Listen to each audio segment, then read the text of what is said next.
શું તમે જાણો છો? રાણકી વાવ ગુજરાતના પાટણ શહેરમાં આવેલી છે. તે સરસ્વતી નદીના કિનારે સ્થિત છે. આ વાવ ઈ.સ. 11મી સદીમાં બનાવવામાં આવી હતી. તેનું નિર્માણ રાણી ઉદ્યમતીએ કર્યું હતું. તેમણે આ વાવ પોતાના પતિ રાજા ભીમદેવ પ્રથમની સ્મૃતિમાં બંધાવી હતી.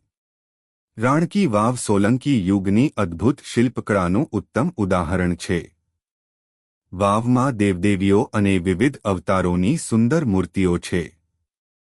સમય જતાં સરસ્વતી નદીના પૂરથી વાવ માટીમાં દબાઈ ગઈ હતી.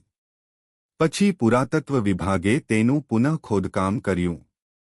વર્ષ 2014માં રાણકી વાવને યુનેસ્કો દ્વારા વિશ્વ ધરોહર સ્થળ તરીકે માન્યતા આપવામાં આવી.